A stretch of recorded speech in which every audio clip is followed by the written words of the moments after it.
இவன் யாரோ இவன் என் பூக்களின் வேரோ இவன் என் பெண்மையை வென்றான் இவன் அன்பானவன். இன்னும் என்ன இவங்களை காணோம்? மினி ஏங்க இப்பதான் நீங்க இன்னும் வரலையேன்னு உங்களை நினைச்சேன், அதுக்குள்ள கரெக்டா வந்துட்டீங்க. நீ நினைச்சல அதான் நான் வந்துட்டேன். இன்னைக்கு வேலைலாம் எப்படிங்க போச்சு? போச்சுமா. சாப்பிட்டீங்களா? சாப்பிட்டேன். யாரு அத்தை வச்சு கொடுத்தாங்களோ? இல்லம்மா, ரம்யா. இன்னும் தூங்க போல. குமரனும் இப்பதாம்மா வந்தான். ஓ சரிங்க. நீ தூங்கலையா? நீங்க வர தண்டியே வெயிட் பண்ணலாம்னு நினைச்சேன். கொஞ்சம் வேலை அதிகம் மினி, அதனால இனிமேல் நான் வர தண்டிலாம் நீ வெயிட் பண்ண வேண்டாம். கரெக்டா டைமுக்கு தூங்கிரு, சரியாமா? அப்படியா? எவ்வளவு வேலை இருந்தாலும் நீங்க கரெக்டா டைமுக்கு வீட்டுக்கு வந்துருங்க, அப்பதான் நானும் பாப்பாவும் தூங்குவோம். உள்ள குட்டி பாப்பா என்ன பண்ணிட்டு இருக்கா?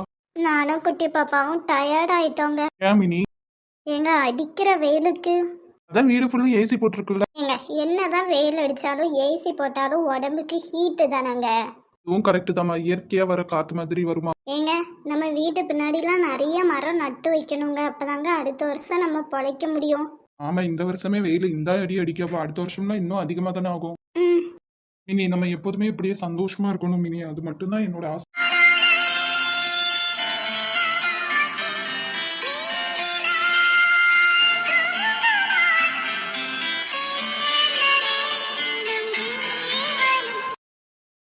என்ன பாட்டி, உங்க மருமகளை காணோம்? அவ எங்கம்மா வீட்டுல இருக்கா? எங்கேயாச்சும் சுத்திக்கிட்டே தான் கிடப்பா. வீட்டுல எல்லா வேலையும் நான் தாம்மா பார்த்தேன். என் பையன் வெளிநாட்டுல போய் கஷ்டப்பட்டு சம்பாதித்தை பண்ணி கொண்டு வரான். ஆனா இவளை பாரு, ஒரு பொறுப்பு இல்லாம வீட்டுல சுத்திட்டு கிடக்காமா.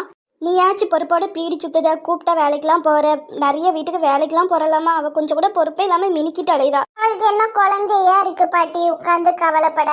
பொட்டப்புல இருந்தா அவளுக்கு வேதனை தெரியும். மாமியாரே வலிய விடுங்க. என்கிட்டயே போய் நீ சுத்திட்டு வர? என்ன துணிட்டி இது? நான் படத்துக்கு போயிட்டு வரேன். இங்க வெளியில வெக்க தாங்க முடியல பாத்தீங்களா, அதான் படத்துல போய் 3 மணி நேரம் ஏசில உட்காந்துட்டு வரேன். ஓ மகாராணி, ஏசிலே பிறந்து ஏசிலே வளர்ந்தீங்களோ? நான் ஏசிலே பிறந்து ஏசிலே ஒன்னும் வளரல. ஆனா போற வீட்லயாச்சும் ஏசில பணக்கார வீட்டுக்கு போலான்னு பார்த்தேன். கடைசியா வந்தது நீங்க தான். என்ன பண்ண, என் தலையெழுத்து நான் இங்க வந்து மாட்டிட்டேன். வாய பாத்தியாட்டி இவளுக்கு. கொஞ்சம் உங்க மாமியாருக்கு கூட மாட உட்காந்து வேலை பார்த்து கொடுக்கலாம்லாமா. இந்த பாருங்கக்கா, எங்க வீட்டுக்கு வந்தீங்களா, பீடி சுத்தினீங்களா, எங்க அத்தை டீ போட்டு கொடுத்தா 1 ரூபாய் ஓசி டீ குடிச்சிங்களா, பேசாம கிளம்பிக்கிட்டே இருக்கணும் சரியா? இப்படிலாம் உட்காந்து பேசிட்டு இருக்க கூடாது. யாரு டீங்க ஓசி டீக்கு வந்தா? ஓசி டீக்கு வந்தீங்க நான் சொல்லவே இல்லையே. உங்க வீட்டுல போய் உட்காந்து பீடி சுத்துங்க. எதுக்கு எங்க வீட்டு வாசல்ல உட்காந்து பீடி சுத்துதீங்க? எங்க வீட்டு வாசல்ல உட்காந்து பீடி சுத்துனா நான் இப்படிதான் பேசுவேன். வேலை வெட்டி இல்லாம அடுத்தவ வீட்டுல என்ன நடக்குன்னே பாக்குறதுக்கு வந்துட்டாள்வோ. என்னக்கா உங்க மருமவா இப்படி பேசிட்டு போறா? பாத்தியாமா, இப்படிதாம்மா பேசிட்டு சுத்திட்டு அலைதா. அக்கா நீங்க நல்லா அடக்கி வைங்கக்கா அவளை. ஆனா அவ அம்மா வீட்டுக்கு அடிச்சு பத்துங்க. அம்மா வீட்டுக்கு போனா அங்கேயே சந்தோஷமா இருந்துருவாமா, இங்க திரும்பி வரமாட்டா. இங்க இவ இருந்தா ஏதோ அவ அம்மா வீட்டுல இருந்து பார்க்க வரும்போது அவ அம்மா கறி அரிசி பருப்புன்னு கொண்டு வராமா, அதை வச்சுதாம்மா கொஞ்சம் எங்க கதை ஓடுது. சரிக்கா, உங்க மேல உள்ள அக்கறையில சொன்னேன். டீ போடலையோக்கா? இதான் போட போறேமா. எனக்கும் சேர்த்து போடுங்கக்கா. போட்டு கொண்டு வரேம்மா, நீங்க உட்காந்துரு. இப்ப இங்க உள்ள பிள்ளைகளெல்லாம் நல்லா உஷாரா இருக்குது பாப்பா. ஏம்மா, நான் காலேஜ் விட்டு வருவேன்னு தெரியும்லாமா, அங்க உட்கார வேண்டியது நம்ம எதுக்குமா இங்க வந்து உட்கார்ந்துருக்க? நீ வர தண்டி நான் அங்க சும்மாவே இருக்கணும். இங்க இந்த அத்தா ஒரு பேச்சு தடிக்கு இருப்பாவுல, அதான் இங்க வந்தேன். அவனே தேடிட்டு இங்க வந்துருங்க. வீட்டுக்கு வாமா போவோம்.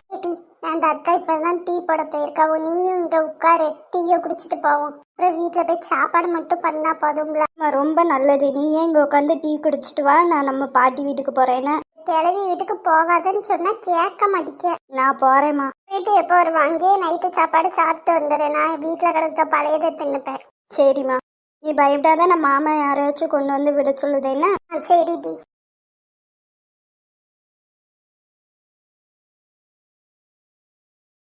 ஐயையோ, இவன் மூஞ்சில நான் முழிக்கவே கூடாதுன்னு நினைச்சேனே. ஏங்க என்ன? ஃபர்ஸ்ட் வழிய விடுங்க, நான் போகணும். இங்க ஒரு 5 நிமிஷம் உங்ககிட்ட பேச எதுவுமே இல்லை, வழிய விடுங்க ப்ளீஸ்ங்க. சரி என்ன சொல்லுங்க. இங்க அன்னைக்கு நீங்க என்ன திட்டினீங்கல்ல, அதை ஃபுல்லாக நான் யோசிச்சு பார்த்தேங்க. நான் ரொம்ப பெரிய தப்பு பண்ணிட்டேங்க. அவள் மேலே அதிகமாக பாசம் வச்சு அவளை பாதுகாக்கிறேன்னு சொல்லிட்டு அவளை நான் வீட்டுக்குள்ளேயே அடைச்சி வச்சுட்டேங்க. இனிமேல் அப்படி பண்ண மாட்டேன். அவளுக்கு எது பிடிக்குதோ அதை அவள் பண்ணட்டுங்க. சரி, ரொம்ப சந்தோஷம் நீங்கள் மாறினதில்ல. வழிய விடுறீங்களா? இன்னும் நான் பேசி முடிக்கல. என்னங்க சொல்லுங்க. எனக்கு சின்ன வயசுலேருந்தே அம்மா அப்பா இல்லைங்க. நான் தாங்க கஷ்டப்பட்டு எல்லாமே பண்ணேன். இதெல்லாம் எனக்கே தெரியும். ஒரு நிமிஷங்க, நீ பேச விடுங்க. சரி. அதனால எனக்கு எது நல்லது எது கெட்டதுன்னு சொல்லி கொடுக்க ஆள் இல்லைங்க. நானாக ஒவ்வொன்றா பார்த்து தெரிஞ்சு வளர்ந்துக்கிட்டேங்க. நீங்கள் என்கிட்ட அன்றைக்கி சண்டை போடும்போது எனக்கு தோணுச்சுங்க, எனக்கு ஒரு அம்மா இருந்தால் கண்டிப்பாக இப்படி தானே எனக்கு எல்லாமே திட்டி சொல்லி கொடுத்துருப்பாங்கன்ட்டு. எனக்கு எதுவுமே தெரியாதுங்க. என்கிட்ட ஏதாச்சும் ஒரு தப்பு இருந்துச்சுன்னா நீங்கள் சொல்லுங்கள், நான் திருத்திக்கிறேன். உங்களை சொல்லி திருத்துறது தான் என்னோட வேலையா? எனக்கு நிறைய வேலை இருக்குங்க. ஃபர்ஸ்ட் உங்களுக்கு எனக்கும் எந்த சம்மந்தமும் கிடையாது. அன்னைக்கு நான் பேசினது என்னோட ஃப்ரெண்டுக்காக மட்டும்தான். அதை நீங்கள் புரிஞ்சுக்கிட்டீங்க. ரொம்ப தேங்க்ஸ். வழியை விடுங்க. ப்ளீஸ் செல்வி, நீங்கள் என் கூட கடைசி வரை இருங்களேன். இப்போ வழியை விடுறீங்களா இல்லையா? ப்ளீஸுங்க, நான் தான் மாறிக்கிறேன்னு சொல்கிறேன்ல. நீங்கள் எனக்காக மாறணும்னு எந்த அவசியமும் இல்லை. உங்களுக்கு பிடிச்ச மாதிரி நீங்கள் இருக்கலாம். ஏங்க ப்ளீஸ். அச்சோ, என்ன உங்களோட பெரிய தொல்லையாக போச்சு. அன்னைக்கு என் ஃப்ரெண்டுக்காக தான் உங்ககிட்ட அவ்வளோ சத்தம் போட்டு பேசுனீங்க. மித்தபடி வேறு எதுவும் கிடையாது. நீங்கள் இப்படி வந்து டார்ச்சர் பண்ணுவீங்கன்னு தெரிஞ்சால் நான் அதை கூட பேசியிருக்க மாட்டேன். நீங்கள் பார்த்து. நான் தொல்லையில் நிற்கிறதுக்கு வண்டியில் அடிப்பட்டே செத்துடலாம். இங்கே நான் உங்களை தொல்லலாம் பண்ணலை. அதான் உன்னை பிடிக்கலன்னு சொல்கிறேன்ல, அப்புறம் எதுக்கு பின்னாடி வந்து இப்படி இம்சை பண்ணிக்கிட்டே இருக்கேன்? இது பேர் தொல்லை தான். இனிமேல் என்கிட்ட வந்து இப்படி பேசிட்டு இம்சை பண்ணிட்டு நிற்காத. பார்த்தாலே எனக்கு பிடிக்கல. காதலின் அவஸ்தை எதிரிக்கும் வேண்டாம், நகர சுகமல்ல. ஓய் பொண்டாட்டி.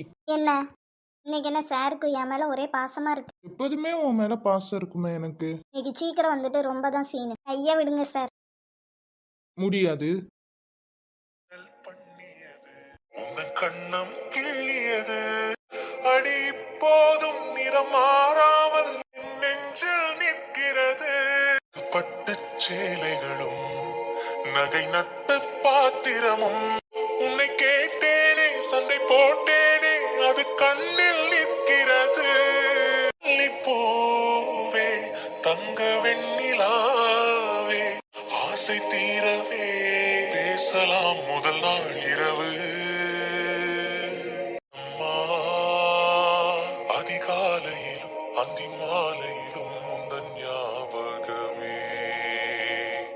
அம்மா முதல் பார்வையிலே சொன்ன வார்த்தை எல்லாம் ஒரு காவியமே.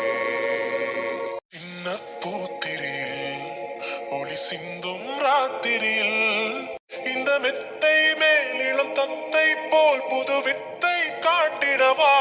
ஒரு ஜன்னல் அங்கிருக்கு தென்றலிட்டு பார்ப்பதற்கு, அதை மூடாமல் தாழ் போடாமல் என்னை தொட்டு தீண்டுவதா. மாமன் காரந்தானே மாலை போட்ட நானே, மோகம் தீரவே மெதுவாய் மெதுவாய்